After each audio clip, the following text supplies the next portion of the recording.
बड़ी खबर इस वक्त की करीब 2.5 साल पहले भारतीय सैनिक हेमराज का सिर कलम करने में मदद करने वाला आतंकी मारा गया। मोहम्मद अनवर नाम का यह आतंकी जम्मू कश्मीर में मेंढर से लगी सीमा पर सुरक्षा बलों के साथ मुठभेड़ में ढेर हुआ। इंडिया टीवी को सुरक्षा एजेंसियों के सूत्रों से पुख्ता जानकारी मिली कि मोहम्मद अनवर ही वो आतंकी था जिसने 8 जनवरी 2013 को जम्मू कश्मीर के पुंछ सेक्टर के सुनेगल इलाके में 13 राष्ट्रीय राइफल के जवान हेमराज का सिर काटने वाले आतंकियों को गायब किया था। हेमराज के साथ ही सुधाकर सिंह नाम के एक और सैनिक का सिर कलम किया गया। सुरक्षा बलों के सूत्रों से यह भी जानकारी मिली कि पीएम मोदी के इस हफ्ते होने वाले श्रीनगर दौरे से पहले पाकिस्तान एलओसी पर कोई बड़ी वारदात करने की फिराक में है। कल मेंढर सेक्टर में घुसपैठ भी इसी इरादे से हुई, लेकिन सुरक्षा बलों के साथ मुठभेड़ में मोहम्मद अनवर नाम का आतंकी मारा गया।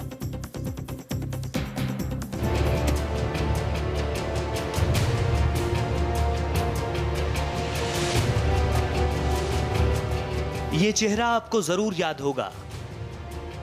यह है शहीद हेमराज की तस्वीर। भारतीय सेना का वो सिपाही जिसे सरहद पर बेहद दर्दनाक मौत दी गई थी। वो हेमराज जिसका सिर काटकर पाकिस्तानी सेना के साथ आए दहशतगर्द सीमा पार अपने साथ ले गए थे। खबर है कि उस हेमराज के कातिलों में से एक को भारतीय सेना के जवानों ने मार गिराया है।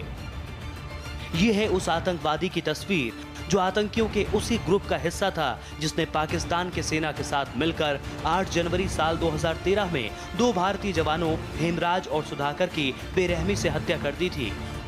उस दिन सीमा पार से पाकिस्तानी रेंजर्स के साथ आए आतंकवादी हेमराज और सुधाकर सिंह का सिर काट कर लेते गए थे। जैसे जितना आपको पता है इतना हमें भी पता है, क्योंकि बतौर गाइड भी काम करता था। इस तरह की जो पहली वारदात हुई है जिसका आप जिक्र कर रहे हैं, हो सकता है उसमें ये भी शामिल हो। यह आतंकी उस वक्त मारा गया जब वो दूसरे आतंकियों के साथ मेंढर सेक्टर से भारतीय सीमा में दाखिल होने की कोशिश कर रहा था। आतंकियों के ग्रुप पर सेना ने कार्रवाई की जिसमें ये तो मारा गया, लेकिन इसके दूसरे आतंकी साथी भागने में कामयाब रहे। पुलिस के मुताबिक ये आतंकी इलाके में जासूसी का काम भी करता था और आतंकियों की घुसपैठ में उनकी मदद करता था। कहा जाता था कि ये आदमी जो है बतौर गाइड भी काम करता था और पहले भी जो थोड़े बहुत एक्शन हुए आर्मी में उसमें ये इसका हाथ था। तो ये एक अच्छी बात है कि हमारी पेट्रोल, हमारी ये जो विजिलेंट थे लोग और इंस्ट्रक्शन जो नीचे तक गई हुई थी और प्लस जो हमारे पास इंफॉर्मेशन थी उसी बेस के ऊपर जो है ये आज ये इंट्रूडर जो है इसकी मूवमेंट पता लग गई और उसको आर्मी ने मार गिराया। सरहद पर इस वक्त बर्फ पिघल गई है। आतंकियों के लिए ये मौका घुसपैठ के लिए सबसे मुफीद माना जाता है। यही कारण है कि हाल के दिनों में सेना के आतंकियों से होने वाले एनकाउंटर की संख्या बढ़ी है। इससे पहले भी केरन सेक्टर में एलओसी पर घुसपैठ की कोशिश कर रहे 3 आतंकियों को शनिवार की रात सेना के जवानों ने मार गिराया था। मारे गए आतंकियों के पास काफी मात्रा में गोला बारूद बरामद हुआ था, लेकिन अब हेमराज के इस गुनहगार का मारा जाना सेना की बड़ी कामयाबी मानी जा रही है। Raman Saini, India TV, Jammu. और संवाददाता शमशेर सिंह इस वक्त हमारे साथ जुड़ चुके हैं। शमशेर, हेमराज की हत्या का बदला जरूर ले लिया गया है, लेकिन एक बड़ा सवाल यह भी है कि पीएम मोदी के दौरे से पहले अभी तक क्या इनपुट मिला है, क्योंकि उसी के तहत ये कार्रवाई की जा रही थी जिसमें यह भी मारा गया।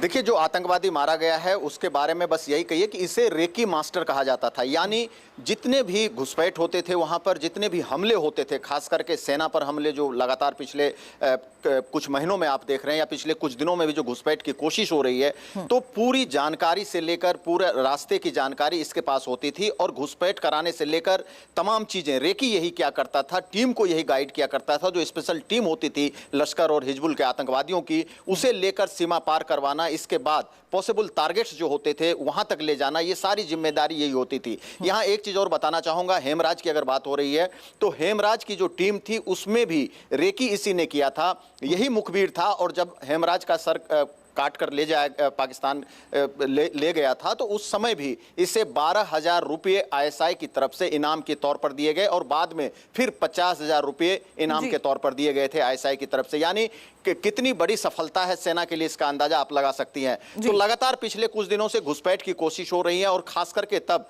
जब 17 तारीख को प्रधानमंत्री जम्मू जाने वाले हैं तो सेना को अलर्ट पर रखा गया है। लेकिन लगातार ये खबर आ रही है कि 40 आतंकवादियों की टीम सेना के मूवमेंट को, सिक्योरिटी फोर्सेज के मूवमेंट को लगातार ट्रेल कर रही है और उनकी सारी जानकारियां आतंकवादियों को दे रही है।